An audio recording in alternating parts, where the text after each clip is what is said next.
And James II of Scotland and Mary of Guise just had a baby. One problem: the dad had died, or James II had died, while the baby was still about 6 months old, too young to rule. And I think we all know what that means. The opportunity to have a young baby means that she, the Queen, Mary of Guise, could still rule as a regent, even though the baby was the rightful ruler. Having a girl that's too young to rule, or a baby that's too young to rule, means that you can do a lot of stuff with her. And many people wanted to have her married off for alliance and stuff like that. One of those people was Henry II of Scotland, of England. Henry VII wanted his son, Edward, to marry the baby. The baby was going to be named Mary, Queen of Scots, by the way. This enraged Mary of Guise. This is getting confusing. Who didn't want any regents for her baby, at least from England. And so she got her married to Francis of France. Francis was still a young prince.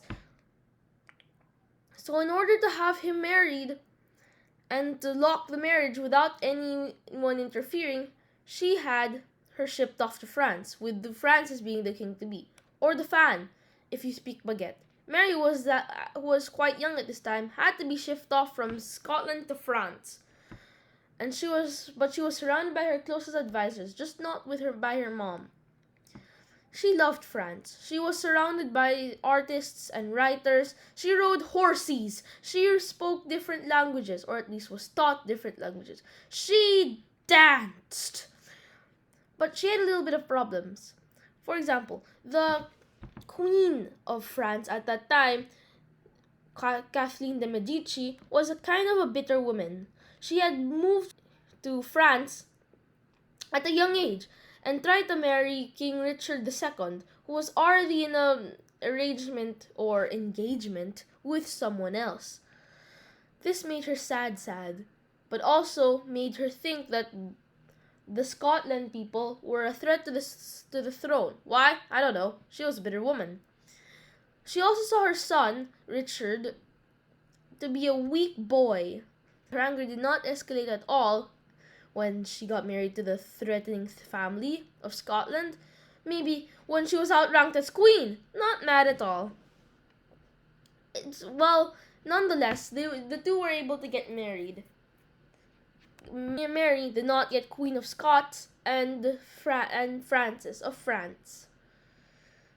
But then Francis died, making Mary very and now we have a queen who's too young to rule. We all know what that means. Ding, regent. Of course, this made Mary very sad. She probably should have just married someone else that had Francis's bloodline. But not with a full-scale Karen breathing down your neck. Instead, she had to sail back from France to Scotland, where she heard her mother died. Though this is all very sad.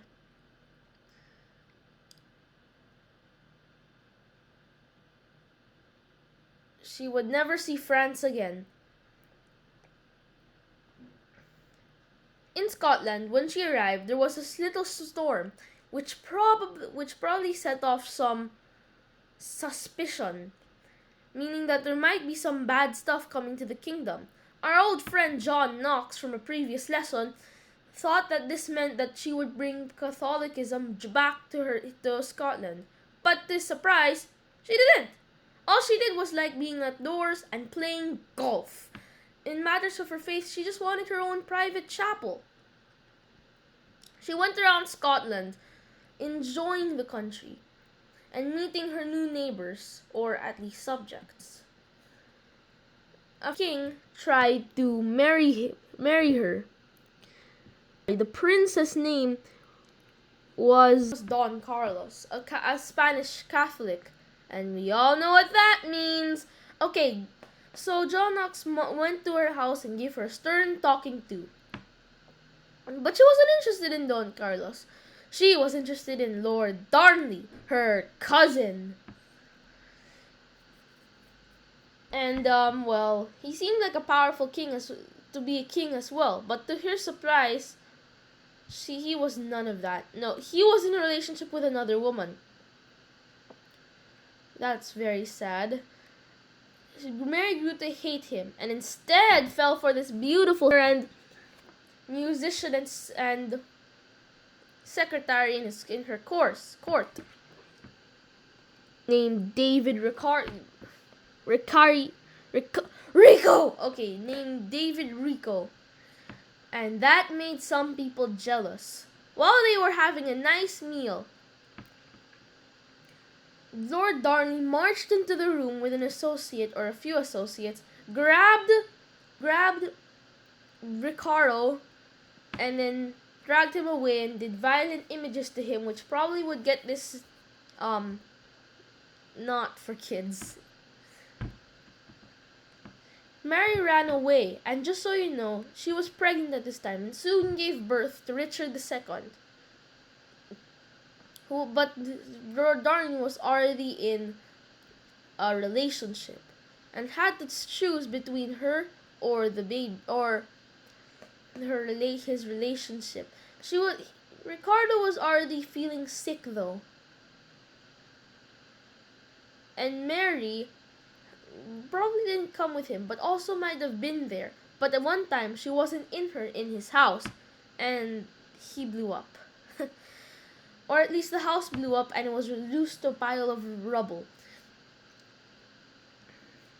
And Lord Darnley was Lord Blow Uppy. Okay, I don't know how to make a pun of that. Mary had to married a man named Bartholomew, and out of her very much sadness. But Bartholomew was already being suspected for the blowing uppy, which still remains a mystery to this day. People were still sussing him, and soon he was put on trial and chained to a pole. Mary was also put on trial, and she was found guilty. Of course, she didn't like being in jail, so she came up with an escape plan. The first one didn't work, but the second one wasn't all that bad. She had friends by her side and she was able to escape. She went to her friend Elizabeth, her cousin of England, expecting Elizabeth to help her dear cousin, who probably was having some rough times. This was the perfect time to make a good relationship between England and Scotland, just like Henry VII wanted. Henry VII. This was a nice time, a bonding time between cousins. A beautiful... Oh, wait, what the... Well, Elizabeth, what's going on? Well, apparently, Elizabeth and her closest advisors, wanted... Well, okay, so she had to sign this thing where Mary had to go off to be imprisoned and soon executed. The story of Mary still is very sad to this day. Probably needs to stay as it is. Oh wait.